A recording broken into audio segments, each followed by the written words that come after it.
Knicks family, what's poppin'? It's your boy. Ladies and gentlemen, the OKC Thunder were just too much for the Knicks tonight. Jalen Williams was too much for the Knicks. Chet Holmgren was too much for the Knicks. And yes, Gilgeous-Alexander was too much for the New York Knicks tonight.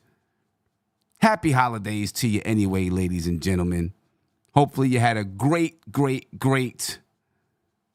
Christmas, and you have an even better New Year's. I hope so. Ladies and gentlemen. We're going to break this one down. Please make sure you support the channel. All right, you know we've been demonetized, so you can support the channel. Cash App is $ nothing but Knicks. PayPal is paypal.me/nothing but Knicks. That information is in the YouTube chat. It's pinned to the top of the YouTube chat, and it's also in the description of the video, ladies and gentlemen. Let's go ahead and break this one down because, I don't know, the Knicks, they didn't look good for a lot of the night. I mean, you know, they battled back, but right from the beginning of the game, they weren't sharp, in my opinion, ladies and gentlemen. They just weren't sharp. I don't know why, but they weren't sharp tonight. And OKC is a young team with a lot of talent, coming off of a big win last night against Minnesota. They came in ready to go. And even though they're winning basketball games, they're still a young team that's looking to prove themselves, ladies and gentlemen. And, you know, the Knicks just, they didn't step up to the plate.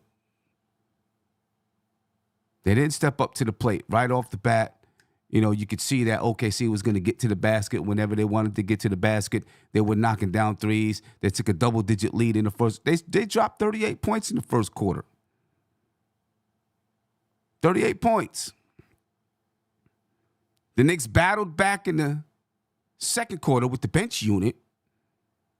They battled back. But then when the starters got back in the game, they didn't match up well. And OKC again took a double-digit lead. It was a 9-point lead at halftime. Third quarter, the Knicks starters played better. They figured out how to deal with the smaller lineup of OKC. And they battled back. Never was they able to take a lead, though. But they battled back. I think it was a 5-point lead after the end of the third, something like that. Fourth quarter, you know, the game continued. You know, the OKC never gave up that lead. The Knicks would get there. They'd tie the game. They'd get there, be down by 2, whatever it was. The Knicks could never get the lead. And then down the stretch of the game, with the Knicks down 6. And Emmanuel quickly playing a great basketball game and who matched up well with OKC because OKC played small. Tom Thibodeau substitutes RJ, who hadn't really been shooting the ball well. RJ was 35% from the field and 14% from the three-point line for IQ. I don't understand it. And then RJ automatically, you know, turns the ball over on the inbounds. And then after RJ turns the ball over, Julius Randle gets upset because he thought it was a goaltending and didn't get back on defense. And a whole chain of events led to OKC blowing the Knicks out down the stretch for the most part, man. That's the way it went down. I'm telling you, true story. You guys seen it. And if you didn't see it and you're listening to me right now to figure out what happened, that's a true story. Bad substitution by Tom Thibodeau. Bad. I don't know. I don't get it. I got my man T. Crow in the building, man. We're going to break this one down, and I want to find out from Tony, why did Tom Thibodeau make that substitution? Tony, why? I don't know why. I do not know why. Shout out to the chat. We're Black is Time. It made no sense. You talk about sacrifice. That was the time RJ needed to sacrifice minutes. Exactly. We need to give up some height, whatever the reason was that you thought we needed to put RJ in the game. We needed to sacrifice at that point that part. Right. I don't care what, because I listened to him talking in the post game, and he said, guys got to make sacrifices. Everybody can't play at the same time, and matchups, this, that, and the third. IQ matched up perfectly with who was on the floor. IQ was single-handedly at points kept the Knicks in the game. Bad call by Tom Thibodeau. Bad call. The only thing that Tibbs said in that post game conference was because he wanted to switch, but that's a good, again, sacrifice the switch. You know what I mean? Because IQ is playing good defensively, offensively. I don't know. Keep going, Tony. Just keep going, Tony. He was playing good offensively, defensively. There was no reason to take IQ out the game. I already been talking about, like, he needs more minutes, and I don't know. It's just that, to me tonight, it felt like that stubborn substitution pattern, because he did the same thing last game at the same time point, and I heard some people talking about RJ played good down the stretch last game. Maybe I missed something, but it looked like we almost squandered the game last game when RJ got put back in down the stretch. Yeah, part of my cat. Yeah, nah, it's cool. He's pissed off. She's pissed off too. You know what I mean? She's pissed off too. That was a terrible move. I just don't get it. And I'm not blaming the entire game, that entire stretch, on just RJ. But I feel like it kicked off a series of events. You know what I mean? Because immediately he throws a bad pass. And IQ could have thrown the same bad pass. Who knows? But he immediately throws a bad pass. He just wasn't playing well tonight. He immediately throws a bad pass. And maybe it did go off a Chet on that play. I actually think it did go off a Chet. But so what? He throws a bad pass. They go down to score. Randall thinks it's a goaltend. It's not a goaltend. Actually, when you go back and look at it, he's complaining to the refs instead of getting back on defense, and the whole chain of events just bam. Yeah, 18 turnovers, I think 6 missed free throws, and then that down the stretch. I mean, those are the three things to me. Yeah. You know what I mean? And IQ was a little bit mad too. I could see the way he walked to the bench. You know what I'm saying? To me, it looked like he was thinking to himself, what do I got to do? Why am I being taken out the game? This doesn't make sense. And it's not. RJ was 5 for 14. He had one stretch in the second quarter where he played well. Other than that, he wasn't doing anything to make you say he had to be out there on the floor. Anything, man. I mean, RJ tonight, 14 points, 4 rebounds, 4 assists, had 5 turnovers. Julius Randle led the team in scoring. He had 25 points, 9 rebounds. 46% from the field, only 25% from 3. He was 10 for 13 from the free throw line. Had a couple of turnovers, few turnovers in the first half. Some costly not getting back on defensive mistakes from Julius Randle tonight, complaining to the referees instead of just saying forget about it and getting back on defense. You know what I mean? Costly decisions by Julius Randle. Jalen Brunson, I didn't really think Jalen Brunson played a good game. I mean, he shot 47% from the field, but I just felt like Jalen Brunson was a little bit off in his timing and things. He had 5 turnovers tonight. Sometimes trying to force passes into areas, into spots, to try to find Isaiah Hartenstein or something. And, I didn't feel like he played a good floor game tonight. Yeah, I agree. Even that pass that Randall snuck in, cutting in and stole the pass. Yeah, I don't think that was to him. That probably would have been a turnover. Had Randall not, you know what I mean?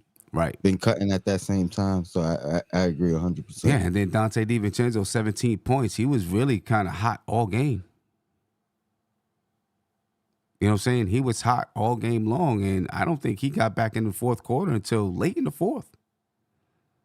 You know, where do you find him? I don't know. Obviously, IQ was out there. The Knicks probably needed IQ. You had Jalen Brunson out there. Maybe you have Dante out there instead of Josh Hart. You know, and Josh played a hell of a game. So it's even hard to make that argument. You know what I mean? By what he did on the floor, his presence was felt. I felt like, yeah. And he was one of those switchable defenders. I think. I mean, Shea played great, but I think he did the best job on Shea. Yeah, Dante didn't do bad on Shea either, though. He didn't do bad. Yeah. You know, Emmanuel quickly tonight, 22 points, 2 assists. He was 7 for 10 from the field, 4 for 5 from the 3-point line, 4 for 4 from the free throw line. You know, there were points he was a little dribble heavy, but, you know, he did create a lot of things for himself and others while he was out there. I don't know. Some bad calls from Tom Thibodeau, man. Some bad calls for Tom Thibodeau. Now, Josh Hart did have, 7 rebounds and 6 assists. We'll give him that. I don't know. You know, some and bad decisions by Tom Thibodeau tonight, though. Especially that substitution of RJ taking out 3 minutes left quickly. Yeah, like 3 minutes left, something like. I was looking, I seen RJ coming. I was like, what are we doing right now? Are we serious? The funny thing is, you say quickly look upset. Like, to me, he looked like he knew, like it was business as usual. You know what I mean? Like, he looked like crazy. He knew it was that time, and I'm just like, I couldn't believe it either, man. It made no sense. He was the only guy that was cooking. You know what I mean? At that period of the game, and yeah, I don't get it. I don't get it. Yeah. And I was waiting for the explanation post game. I was waiting for Fred Katz to ask him a couple of specific questions. Yeah. You know what I mean? It's crazy. Yeah, it was a dumb explanation too. You know what I'm saying? Because you talk about matchups and guys got to make sacrifices, and like you said, this is when RJ needed to. And I don't think, and I'm not even saying RJ wasn't willing to make the sacrifice. You know what I mean? Tom Thibodeau just got to say, this is who I'm keeping in the game. You know what I mean? Oh, boy. For OKC, man, they had some guys who was scoring up a storm. A couple of, their big three was scoring up a storm. You know what I mean? Shea, SGA, 36 points, 7 rebounds, 8 assists. Shot 56% from the field. He shot 40% from the 3-point line. Tough to keep that kid out the lane. Jalen Williams, that kid is tough. Give me my props. Because he was the guy that I was like, yo, we need to draft him. Yeah, granted, he got picked before we before I picked. Yeah. That kid, man, that kid is tough. He can go to the cup. He can handle it. He can shoot the mid-range. He was 5 for 5 from the 3-point line tonight. That kid is tough. They definitely have a big three growing. No doubt about that. Chet Holmgren, 22 points, 5 rebounds, 4 blocks tonight. You know what I mean? And don't let his size fool you. He's got more strength than it looks like. You knew that from college, though. Yeah. You know what I mean? Like, you knew he played a little bit stronger than his weight. Than his weight. Yeah. He's got, great footwork. He can shoot the ball for the 3-point line. They have a nice 3 growing right there, and they're all young. And 100 draft picks. They still got draft picks. You know what I mean? So, yeah. This is a tough team to stop right now. You know what I mean? It's a tough team to beat because they can score the ball. They are good at creating turnovers. And the Knicks turned the ball over tonight. Right from the beginning of the game, the Knicks were turning the basketball over. Right? 18 turnovers tonight for the Knicks. 4 turnovers for OKC. That's 4 turnovers. Plus 14. You know what I'm saying? 18 turnovers for the Knicks, 4 turnovers for OKC. It's going to be tough to win. And the Knicks shot the ball well. The difference is the turnovers. The Knicks shot 50% from the field. They shot 41% from 3. The difference is the turnovers. They rebounded the ball well. They rebounded the ball well. They had more assists. You know what I mean? The only area other than turnovers that they lost, I believe, is points in the paint. Yeah, because these guys were penetrating anytime they wanted to. I was like, holy cow, what is going on? And threes, but that was like, it was close. You know what I mean? Right. You know, they're another team similar to Milwaukee, where they're able to shoot from the outside, but also attack in the paint. You know what I'm saying? And all of these teams, like, you know, teams that can do that are so dangerous.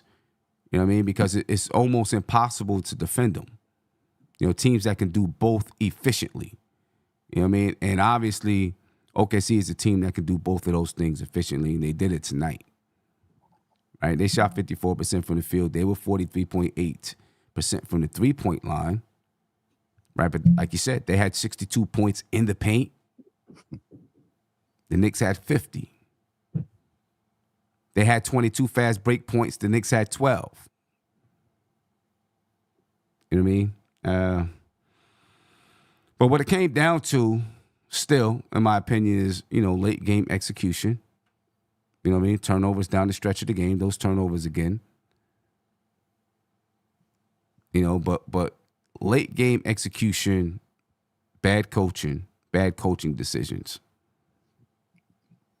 Late game and early, we didn't start the game well at all. We didn't start the game well. Yeah. So, you know what I mean? It was an uphill battle. Yeah, and it was a battle to get back into the game and then maintain it, because every time, you know, the Knicks get back to 4, then they extend it out to 11. 10. You know what I mean? And you know, if you don't get down 17, you know what I mean, you're probably always within 1 or 2.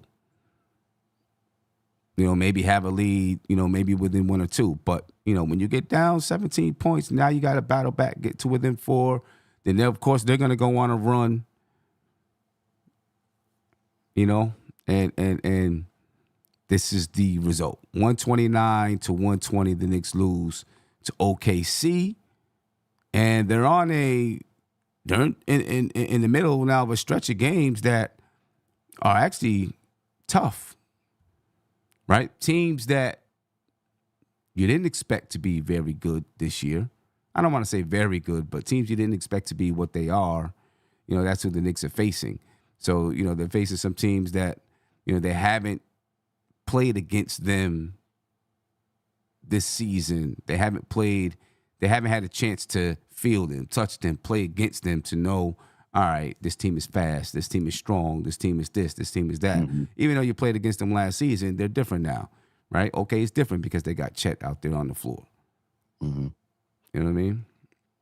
Speaking, I'll say this, out of all the young teams that are doing well, I believe in OKC the most. You know what I mean? So that goes for our next 2 opponents, which... Mm-hmm. Orlando and Pacers. You could throw the Houston Rockets in there. You know what I mean? Like out of all the young teams that are like really doing outplaying expectation, the OKC is the team that I believe in the most. You know what I mean? And those next 2 games are more important. More games. important. More important. You know what I mean? Yeah. That within the conference, you know what I mean? Within the battle for positioning. So yeah, way more important. These next 2 games are way more important for, like you said, everything. You know what I mean? Because right now, Orlando, who is our next matchup, is what? Like 1 game above us? Yeah, yep, because it was a half before we lost. Right, so they're like 1 game above us in the standings. And then Indiana is just below us in the standings, right? Somewhere around there. So, these are definitely important games, more important than the OKC game, but still 2 young upstart teams that are going to, they're coming in with a little bit of a chip on their shoulder because neither one of these teams made the playoffs last year, but the Knicks did. So they're looking at it like, okay, well, another team we got to prove something against. Yeah, something to prove, yep. Yeah, so Orlando right now is 18-12, full game above the Knicks. Indiana is 15-14. They are 1.5 games below the Knicks. They're in the 8th seed in the Eastern Conference. You know what I mean? The Knicks remain above Cleveland, even though Cleveland is 17-13, probably because the Knicks beat them, right? But tough loss for the Knicks. And all these games are road games too, right? Yes, sir. Yeah, all these games are road games. The toughest part is the self-inflicted wounds. You know what I mean? Like those turnovers really killed us because considering what we lost by 9. Lost by 9. I think you can argue the game was closer than that. You know what I mean? And yeah, the turnovers we did our job in a lot of the categories that we're supposed to do our job in. You know what I mean? Like it was the self-inflicted wounds. I don't know if keeping IQ would have won us the game. You know what I mean? Like, so I ain't gonna put the super emphasis on RJ sub, but it didn't make sense at the time. Yeah. You know what I mean? I mean that's not the reason we lost, but it's like a microcosm of the night. You know what I mean? You know what I'm saying? Microcosm of the night. Shout out to Star Life. It says, salute, brother. This is Ghost Rider, man. Thank you for the Cash App. I definitely appreciate it. Hopefully you had a very Merry Christmas, and that moves right into the new year, ladies and gentlemen. 2024 coming up. Mamba year coming up. Can you believe it? It's 2024. I seen someone in the chat say, C. Phoenix said, the Thunder is the future of the NBA, and we look like an outdated version of a past NBA. I'll say the Thunder, their style of plays, maybe, their style and, the way they have versatility, even, have a center that can bring the ball up is what the NBA, looks like even now and will look like in the future. Let's see how well that team can grow, because, we've seen that with OKC before. They had 3 guys before, and, they did go to a championship, though, with those 3 guys. Three potential Hall of Famers. They did go to a championship. They weren't able to keep the team together though. And that was the team. You know what I mean? It wasn't even like the play. Like they it was a $4 million difference that they couldn't agree upon to keep that whole core together. Yeah. And so I'll tell you what I do like about OKC though. Right? They did try. They tried for a moment to. They had Russell Westbrook. They brought Paul George and then Melo. You know what I'm saying? And they tried that route, and they quickly said, nah, let's not do it. And said, let's go back to building from youth. You know what I mean? And obviously, their front office knows how to, they know how to scout. They know how to bring in players. They know how to put together a young team. And, help them build and grow. And obviously their developmental system is strong. You know what I mean? Let's see if they can keep it going. Let's see if they can keep it going and turn. SGA is already all NBA. I don't see any reason why Jalen Williams, I don't see any reason why he wouldn't be an all NBA player at some point, or Chet Holmgren, to be honest with you. Money is always going to be an issue the way the NBA is structured, but, if they can find a way to keep those 3 together and then add pieces around them, they really got something brewing. They really got something. They got something brewing right now, but you know what I mean. They definitely got something brewing. The only thing that surprises me about Jalen Williams right now, and honestly, I said it last year. Last year was rookie year. How much weight he gained from like draft time to game to the beginning of the season. You know what I mean? Like he put on, because that was my only concern with him. Like he was slender in college, and somehow he just put on mad muscle going into the season, and he's been phenomenal first 2 years. Yeah, phenomenal. Yeah, he makes Giddey expendable. Like if you really think about it, you know what I mean? Like, it's it's tough, man. 18 turnovers tonight. 18. I want to know how many of those turnovers turned into points. Yeah, I was looking for that stat too. They didn't show it on the Knicks feed. Yeah, how many turnovers turned into points? 10 blocks for OKC as well. 4 of them by Chet. But how many of those turnovers turned into points? If the Knicks take care of the basketball, it's a different basketball game. Offensively, we were good. We didn't get stops that we needed to get. We gave up the lane to the basket. 62 points in the paint for OKC. You know what I mean? That small ball lineup became effective at some point during the game. Yeah. And Shea, man, like besides RJ being brought in and kind of that domino effect of what we said, when Shea got brought in the game, that domino effect as well. Like I think we cut it to 4. Shea came in, brought it right back up to 10. Right. You know what I mean? Right. With 2 or 3 possessions. Right.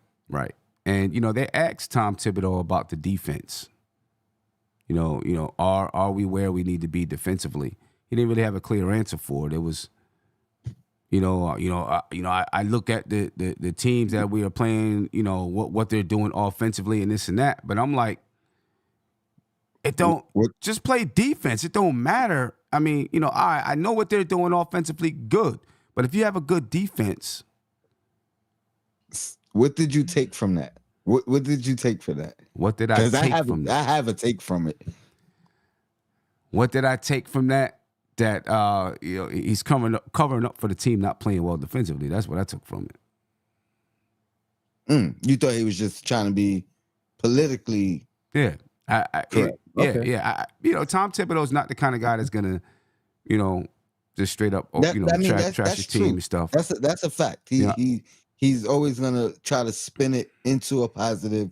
He's not gonna really say too many negative actions or single out an individual or anything like that. I mean, he will say stuff like, you got to get stops, boom, boom, boom, boom. He'll say things like that. But, overall, the Knicks defense hasn't been good this season. Not as good as we thought it would be. I mean, that's fair. That's fair, true, too. I looked at it differently. I thought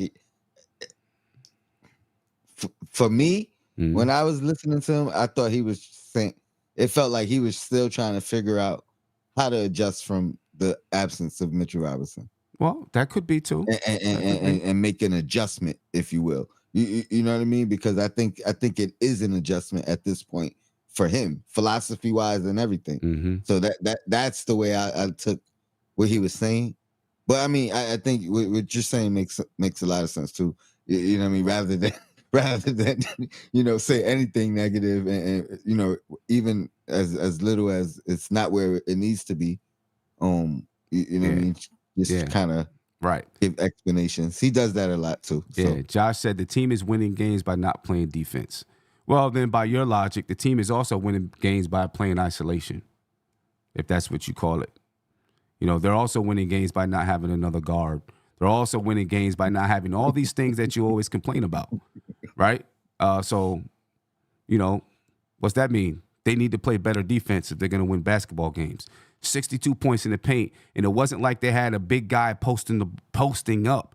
It's because guards were penetrating down the lane and scoring.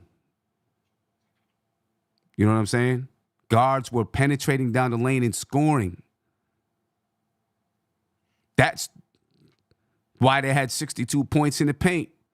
We got to figure out how to get stops. They almost shot 60% from the field. They shot 54% from the field. And he also said we weren't good defensively with Mitchell Robinson. The difference was the points in the paint thing looked different. You know what I mean? So I think that's the difference without Mitchell Robinson. And if you know anything about Tibbs, that's his emphasis first. Right. Defend the paint first, and then take care of rotations and getting back on rotations and threes and things of that nature. Right. So I think that's the difference. Yeah. OKC played small all night. They played small the entire night. Besides Chet, they played small. But their small is bigger than our small. Their small is almost like our average. Yeah, I mean, right. But that's what I mean. Look at Julius Randle. When the starting lineup was out there, Julius Randle was the biggest, strongest guy on the floor. Right? Because you had Lou Dort playing the power forward spot. Right? Then, of course, you had Chet at the center spot. Everybody else is small. You know what I mean? I mean, I don't know. I think the Knicks defense is just terrible right now. And I think when they start playing defense better, like, we've seen a couple of nights when they've played defense. I can't argue with that, right? Too. I didn't think it was possible. And back-to-back games, I mean, what was it, 109? You know what I mean? I forgot what the other score was. Maybe 114, 109 we gave up. And that's coming off 130, 125, 140. So, you know what I mean? So I do agree with you in that aspect. Right. I mean, I think if they can play some consistent defense, they can win basketball games. They can, if they can play some. I think they can win basketball games by margins of double digits because their offense is doing well. You know what I mean? They've been shooting the ball at a high clip. They've been shooting well from three, shooting well from the field. Moving the basketball. They're not getting stops. Can I ask a almost blasphemous question? Is there ever a situation where the sacrifice comes from Brunson sitting and quickly playing? I mean, there could be. There could be. You know what I mean? Like, if his argument is we needed the size, you know what I mean? Like, and this is, I'm not saying he should have did that. I'm just saying, like, does that factor in, or is it I can't ever take Brunson out, so IQ's always the guy that has to sit when it becomes a size issue? Right. I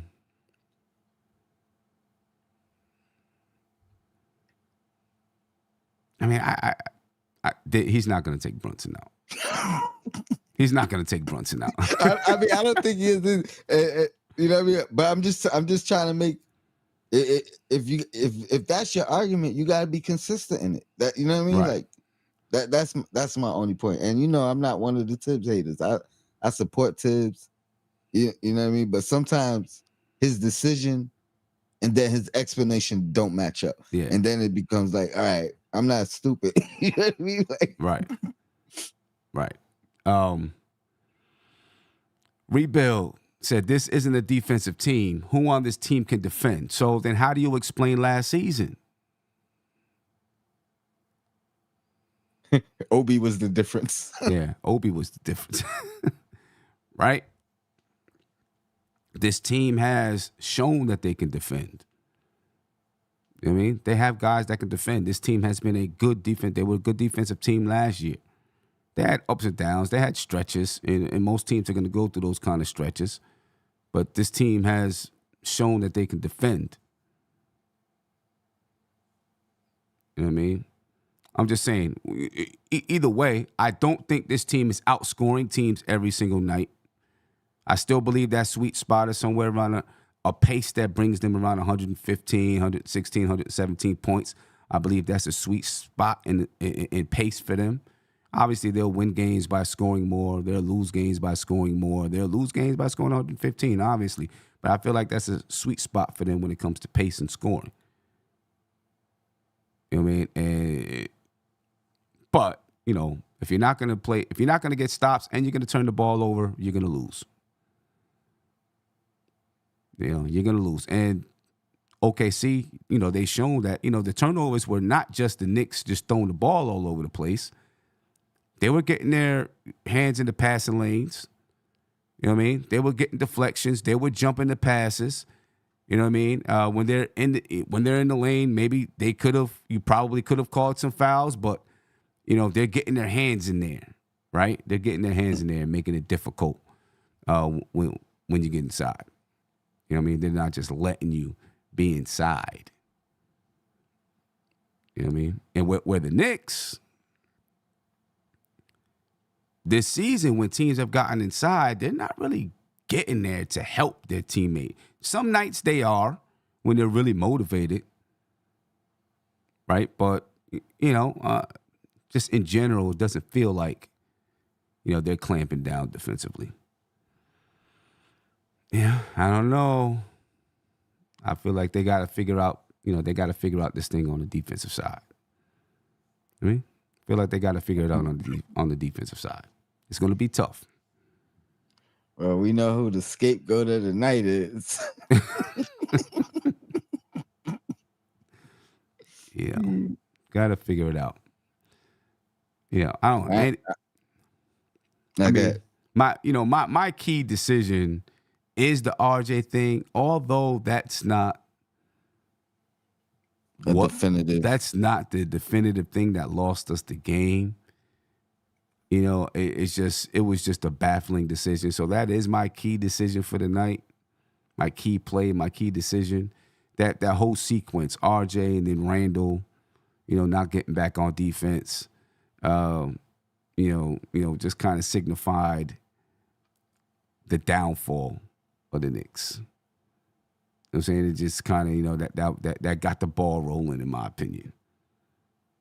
You know, because IQ was hitting shots, man. He was hitting shots. He was defending well. You know what I'm saying? His size, you know, was a good matchup for SGA. You know what I mean? You know, Jalen Williams, nobody was stopping Jalen Williams. I mean, nobody was stopping either one of those guys, but they were good matchups. So, like, you know, SGA got the ball. He wasn't just getting to the basket whenever he wanted to get to the basket. You know, if IQ was in front of him, you know, he made it a little bit tougher. Although he still could get a shot up, he made it a little bit tougher on him. Jalen Williams was just getting any shot that he wanted to all night long. He was killing RJ. Yeah. From the beginning of the game to the end. He killed everybody, but particularly RJ. Yeah. It looked bad. What do you think about, they did it for the Knicks. What do you think about the referees holding the ball until a team decides whether or not they're going to challenge a play? What do you think about that? Because you've seen, you know, when Jalen Brunson was asking Thibodeau. I feel like if the player's doing this, there should be a little grace period. Or here's the alternative, which I know people aren't gonna like. I mean, players aren't gonna like.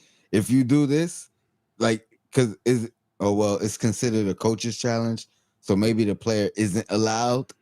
You know what I mean? But I would say, like, if they do this, they use that as a timeout.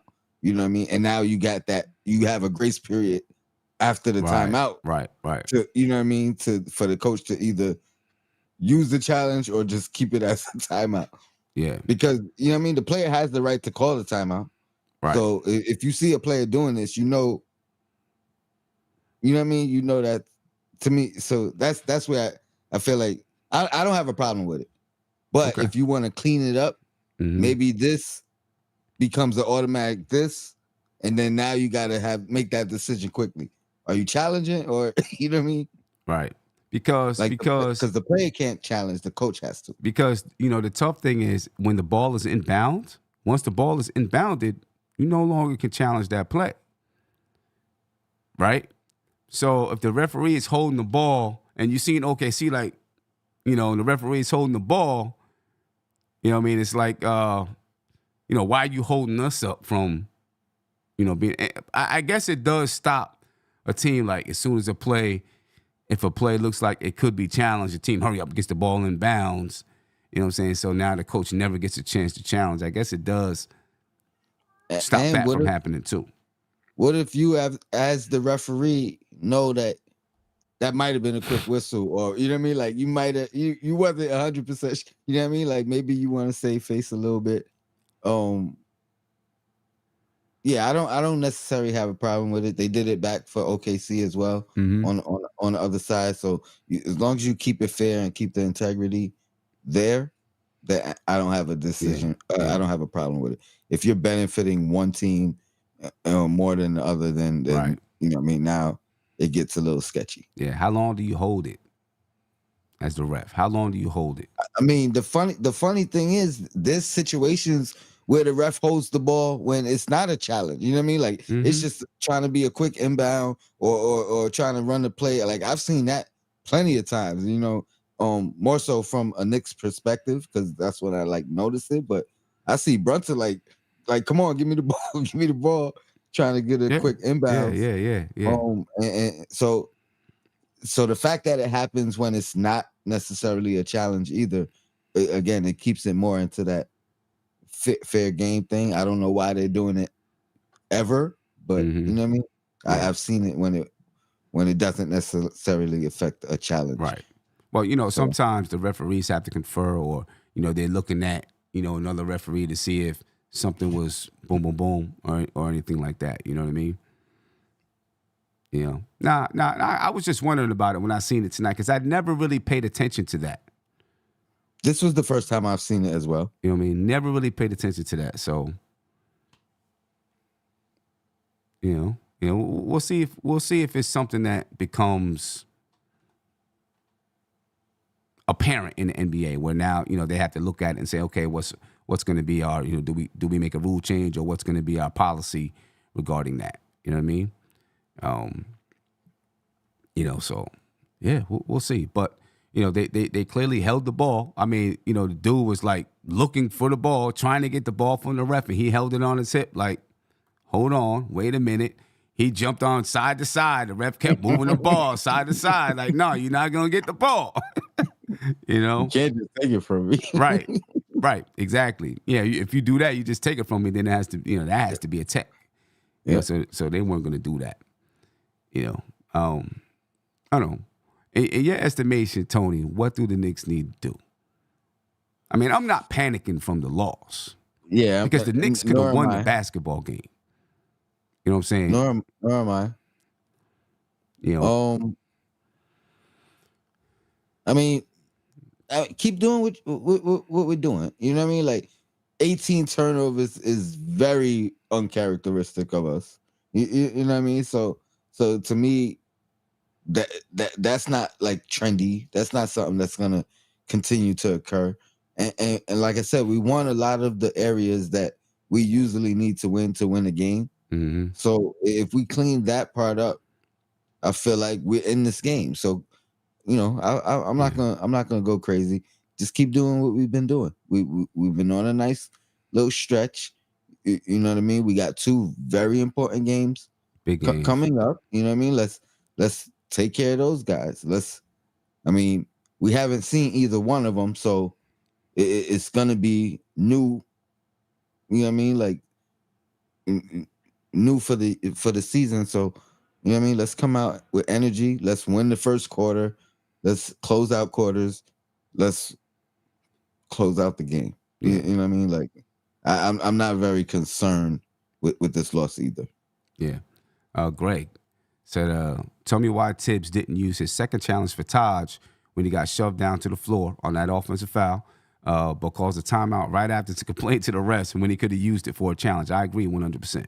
He should have challenged that play, because that was clearly an offensive foul. Clearly an offensive foul. That's crazy because I definitely thought the same thing, but I definitely didn't put it together. You know what I mean? At the time, like I'm like, yo, why not challenge? And then he definitely did call a timeout right He after. called a timeout to complain, to yell at the ref. To yell at the ref instead of using the challenge. Well, I guess the only argument is you still have the challenge later on. If you use the challenge, the second one, you lose the timeout. But the fact that you use the timeout, you know what I mean? His only thing is he was preserving that challenge, I guess. Later on. Right. But yeah. Was that third quarter or fourth quarter? Was that third or fourth? I want to say that was a fourth. Early in the fourth. Yeah, I mean, that would have been a good time, I think, to use that challenge though, because that was clearly an offensive foul. I agree. Now IQ came back down on the other side. IQ once again came back down on the other side, got Chet in the air and picked up a foul. You know what I mean? But that could have ended up being, I think that was his fourth foul on IQ. That could have been his fifth foul on IQ. Right? Yeah. And that could have changed. Instead of the Knicks being down 8, they could have been down 6 still. And then maybe IQ still comes down and scores. And the Knicks only down 4 now. You know? Those type of, those decisions changed the game big time. Little plays. Coach Tibbs didn't have his best performance tonight. No, not at all. You know what I mean? RJ didn't have his best performance for that. I mean, you could really argue the Knicks percentage-wise, we shot the ball well, but we didn't really play well. Didn't play well. You know what I mean? Like we had 23 assists, which is good for us. You know what I mean? Average. I'll say that we played average tonight, and the turnovers really did us in. Like we weren't phenomenal. Nobody was outstanding. We played an average game, and we were still in the game. You know what I mean? With 18 turnovers. So yeah, we didn't play a good floor game or anything tonight. You know what I mean? Didn't play a good floor game. Bad game for the Knicks. We'll see if they can respond and rebound versus Orlando. Orlando obviously is playing tough. You know what I mean? They got a young group out there too. But the Knicks, this is, maybe that was just one. I mean, the Knicks just played on Christmas, 2 days ago. So, hopefully they're not, but, you have Christmas, you got the holidays. Maybe they needed to knock some rust off. I don't know. But they better not need to do that again. Think about it. Most likely they didn't celebrate Christmas early. They celebrated Christmas after the game. You know what I mean? After the game, right. Where if it was a late game, they might have celebrated it early in the day or whatever. So you had all their festivities and things after that when, I'm gonna go with that. They had to knock a little bit of rust off. Hopefully, that was the cause of the 18 turnovers. 18 turnovers. Now they gotta clean things up and fix it. Yeah, building blocks at 18 turnovers. OKC coming off of a back-to-back. Was this their first back-to-back of the season or something like that? Second? I know in the telecast they said they hadn't really played many back-to-backs. I don't remember if he said it was their first one. I don't think it was their first one. They said they hadn't really played many back-to-backs. I know it ain't as many as us. It ain't as many as us. we gotta be leading the league in back-to-backs. Gotta be the back-to-back kings, boy. I'm telling you. We got one coming up, right? Our next two is Friday, Saturday. Yeah, right. Yeah, go another one. Right. You know what I'm saying? Right. How much, Rebuild said that was a big win on Christmas. How much do you believe in emotional letdowns? I do believe in emotional letdowns. You know what I'm saying? You get a big win on Christmas. You get a big win against Milwaukee. Then the next one, you kind of let down a little bit. Let down your guard some. I think it's more likely the Christmas hangover. You know what I mean? I think that's more likely than. I don't think this is the team that kind of lets their guard down or breathes a sigh of fresh air. You know what I mean? Like we've because this could have been another statement win. To be honest, you know what I mean? Like And that's the mindset I would expect that they continue to have. I don't expect a letdown against Orlando. You know what I mean? I think they know the importance of it. And I really think they're trying to get to a level of, I'm not going to say supremacy, but at least showing some kind of dominance, showing they belong, you know what I mean, in a certain tier. Yeah, no doubt. Greg asked, can I not play the post games anymore? He said, I've noticed you don't do it any longer. I see other Knicks channels still do it. The thing is, YouTube is acting real funny right now. They got all kinds of wild stuff going on. So like they hating. Yeah, it's just a lot of stuff going on, especially for whatever reason with my channel. You know what I mean? So I just chilled out on it for a little while until, we get things back situated, and then, I'll be back playing them. Once I get things back situated. I mean, they are. Let's say my channel was banned, and Tony, you decided to post stuff from me. Because I got this message yesterday, and you decided to post stuff from me, they'll ban your channel. Like, they're bugging out. You know what I mean? Because on the front stoop, they took down a video that I had up because it was a video of someone else that I didn't even know got banned, right? So, like, they were in the video, like a clip from them was in the video or whatever, and they took it down because... Now, they said, it's just a warning. That's what they told me. But they said we took it down because this person got banned. Boom, boom, boom, boom. Is there? I'd be like, I'm sorry. Is there a ban list that I could reference? Right. Before, you know what I mean? Right. Before I put myself in this type of predicament. You know what I'm saying? Like, because how would I know somebody is banned? Yeah. So so right now I just chilled out on it. I'm pretty sure I can do clips and pieces of it. But until I get things cleared up with YouTube, I just chilled out with it for a little bit because there's this thing called reused content, and they might consider it reused content. So that's the reasons why. But at some point, I will have them back. You know what I mean? At some point, I will have them back. But, YouTube has been bugging out recently. They've been going crazy. But Tony, how do you think the Knicks improve this team? What do you want them to do to improve? There's rumors out there about DeJounte Murray. I thought he would be a great fit, that year, coming into the year that we got Brunson. I do think as far as fit, he's a better fit than Donovan Mitchell just because of what he can bring on the defensive end. Mm-hmm. Like you're not worried about two small guards. I'm not mad at it. I feel like if the cost is the same cost that they gave up to get him, if that's what we're talking, I'm with it. You know what I mean? If it's, I don't think it should cost anything near the Donovan Mitchell cost or right. Some of these other guys. I do like the fit, to be honest. I guess my only concern would be just a quick acclimation. How quick do we figure things out? Mm-hmm. You know what I mean? If we pull the trigger on that, because I don't know if it's a seamless fit in the middle of the season.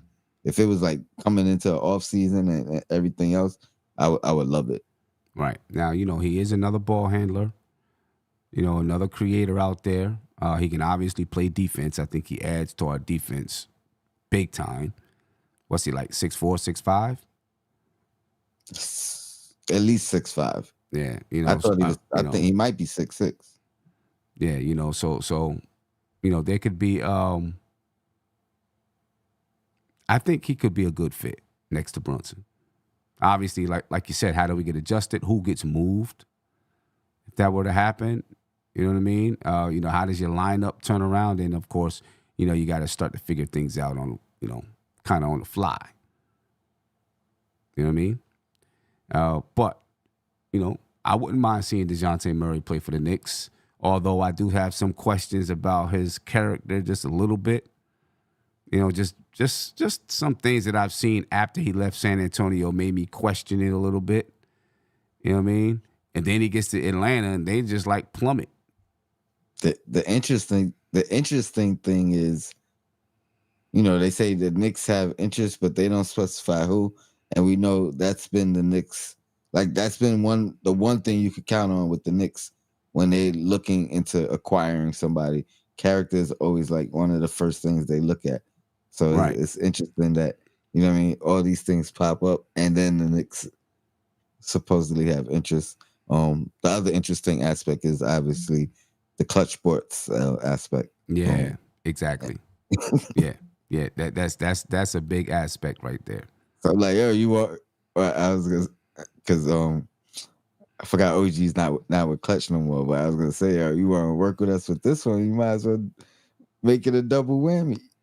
Because you know what I mean. I think bringing in two defensive guys, you know what I mean, an OG and a Murray, like that really changes things defensively for this team. Yeah. We'll see what happens, man. Just any quick thoughts on Orlando?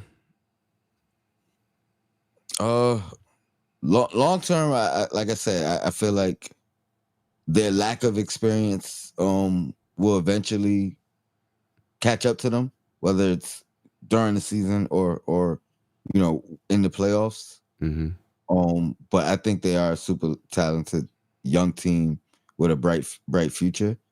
I just think right now that you know what I mean, they off to a hot start. I don't know if it's sustainable like this year. You know what I mean? So Right. so I think we can beat them. It's not an easy task. Wagner is another guy. Both of them, but you know what I mean, they got a nice young team out there. Yeah. They feisty. They're feisty. They competitive. You know right. what I mean? They Like battle. Mm-hmm. They not the super athletic team. They're not the super tallest team. Like, it's all about fight with them. You know what I mean? Right. And effort and resilience. Right. It's like a young us. You know what I mean? Yeah. That's going to be a good game. That's going to be a battle again. Like we said, that's an important one for the Knicks. The next two are two important games for the Knicks: Orlando and Indiana. You know, one team above us in the standings, one team below us. I think if the Knicks knock off Orlando, if they beat Orlando, they probably then jump above them in the standings, right? That's what I really want. That 4-5 matchup, whoever it ends up being, I feel like that's our sweet spot in the playoff. And you know, the Knicks actually just dropped to 7th because Cleveland won tonight. So Cleveland is 18-13. The Knicks are now 17-13. So now the Knicks are just one. They're a game and a half above Indiana. Indiana's in the 8th spot. And they're a full game behind Orlando. So yes, if they win this game, they'll be tied.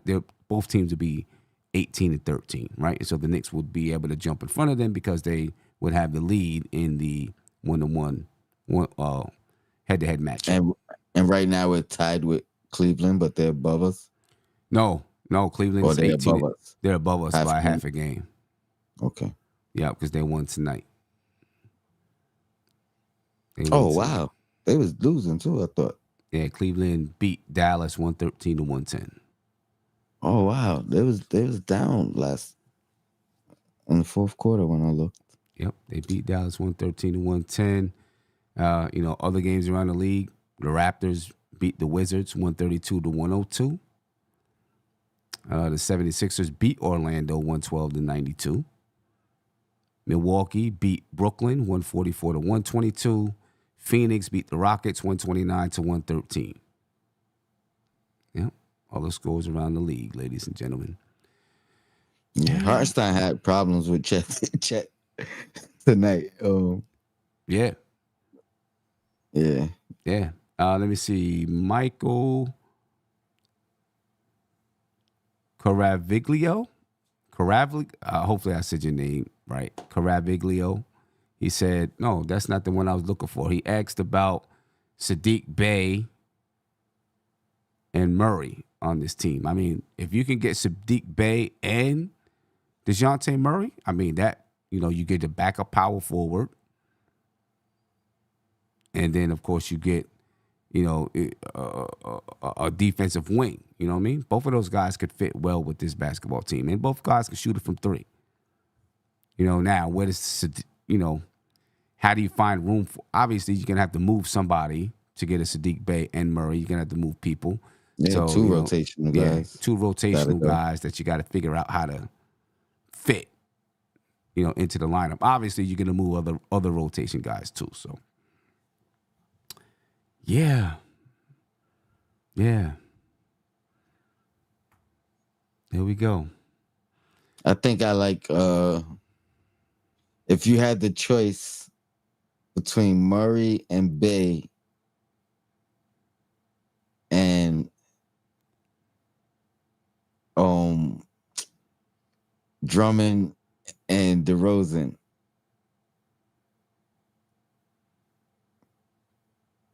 I'd go with Murray and Bey. Yeah, younger. They still add some things that you need, but they're younger. You know what I mean? You can have a longer future with them. So, yeah, what I would say is, if it's short term, if it's just this year, I'm going DeRozan, Drummond. Mm-hmm. But yeah, you get Murray. That's a long term plan. You know what I mean? And he's under contract. And I think Bey is too, right? Or is he a free agent after this year? I'm not sure. But yeah, so if I guess that's the way I'm looking at it. If it's long term, I agree. But if it's like for this year, mm-hmm. I think that gives us a you know what I mean, a surefire top 4 seed. Yeah. We'll see what the Knicks do. I'm pretty sure they're looking to trying to figure out some things that they could do by the trade deadline. Trade deadline comes up in what? A month and a half? Yes, sir. Yep, month and a half. We'll see. I seen Knicks GM said Ben Simmons should be cheap by now. No, he's still not cheap. He's got like another year. I think he's going to make like $40 million next year. He's not cheap right now. You know what I mean? He's not talking about the contract. You know what I mean? So like, nah, we got to pay him still. So he ain't cheap. Yeah, that definitely ain't cheap. You know what I mean? But ladies and gentlemen, I'm going to get up out of here. I appreciate your time. On the way out, make sure you hit that like button. You can always support the channel as well. Cash App is $ nothing but Knicks. PayPal is paypal.me/nothing but Knicks. That information is in your YouTube chat. It's also in the description of the video. All right, so, make sure you check that out, ladies and gentlemen. I'll be able to reapply. I should have never been demonetized, but I'll be able to reapply in about a month. We'll see what happens then. You know what I mean? YouTube is a trip. They be bugging out. YouTube is a trip. But anyway, ladies and gentlemen, we're going to get up out of here. I appreciate your time. Tony, any last words before we get out? I'm glad you're back, man. I missed you. Happy holidays. Yeah, man. I hope you had a great time with I the did, family. Man. Everybody, family, everybody's here. I got to driving people all over the place and all kinds of stuff. I took my daughter to the train station today because she's planning on going to Lehman College next year and playing ball at Lehman College. In the city? Yeah. Yep. Okay. Yep. I'm definitely going to a game, Sim. You know what I'm saying? So she's there now with the team. They have a tournament starting tomorrow. So she's there with the team, with the coaches, and just to support the team and be around the players and stuff like that. But she's planning to be at Lehman College next year. Oh, that's right up the block from my mom, Sim. I'm pulling up. I'm pulling up. Yeah. Yep. We're gonna have to do something, man. We're gonna have to plan something. What I mean? So congrats to her, man. Yeah, she got 2 more years. So, she's looking forward. She's looking forward to it for real. So then I gotta go pick her up Friday night. And it's crazy because I got a basketball game Friday morning, then I got a basketball game Saturday morning, so I'm all over the place. You know what I mean? But, you know, things have kind of calmed down so I can make sure I'm getting all my, you know, all my stuff in. You know what I mean? All my shows in and everything. But, ladies and gentlemen, get up out of here. Appreciate your time. Maybe I will get a chance to see you tomorrow. I got basketball practice in the middle of the day at like 3 o'clock. So I don't even know if, you know. But I'll be home at 5. I'll be done at 5. So I'll be able to do something maybe later on tonight. Tomorrow night. What's tomorrow? Thursday? Yeah. All right, folks. I'm out of here. Peace. This is NBK. Nothing but Knicks. When Sim passed the assist, you know that it's #1 show that breaks down the game. If you can't play defense, stay out my way. Dribble the ball, come down the lane. 5 seconds on the shot clock. Who gon' win us the game? You wanna hear Nick updates and trade rumors? Postgame reviews, this the place you tune in. So tell a friend just to keep the ball moving. Like the page if you feeling the movement. Every game we coming to win. Give us a sub like a player that came off the bench. This is NBK, nothing but Knicks.